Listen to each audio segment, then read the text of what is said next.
Hi, I'm John Schritz. I'm one of the co-chairmans of our Homeowners Association, which is actually a tax assessment district. And we have some trees across the way here that are part of our tax assessment district. We collect yearly fees from each of the homeowners for that. But also, as a community, we've also take care of the trees along the way here, which are under a common irrigation line that goes up for the Homeowners Association.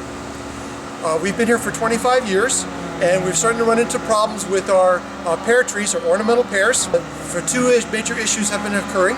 One is the sidewalks. This is the new sidewalk that's had to be replaced. It's cost over $1,000 to do that, to completely hammer it out, to cut it down, remove some of the roots that were down that were interfering with it, and then replacing the sidewalk. So we've had about 4 people had to do this down the road already.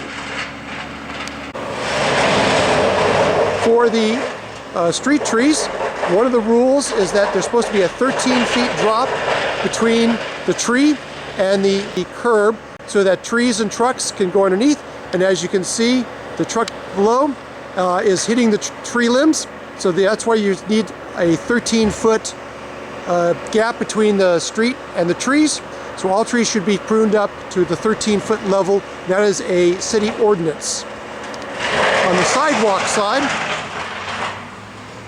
all the trees are supposed to be pruned up to 8 feet from the sidewalk up to the tree, so that anybody that's tall or walking, or even with an umbrella that's walking, a tall person, will not be hitting the limbs coming down the street. And so several of these limbs, as you can see, are too short and can be interfering and are not at the 8-foot level.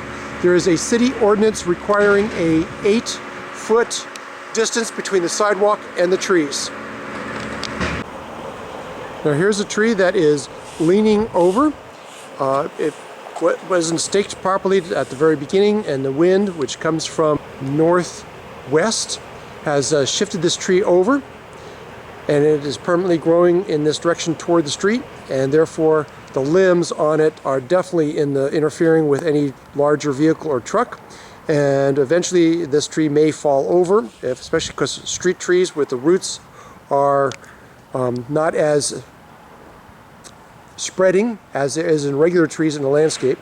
And since the roots are more confined in the smaller spaces of the 2 or 3 foot planter, these trees have a tendency of being less stable and falling over more easily than normal trees in the landscape.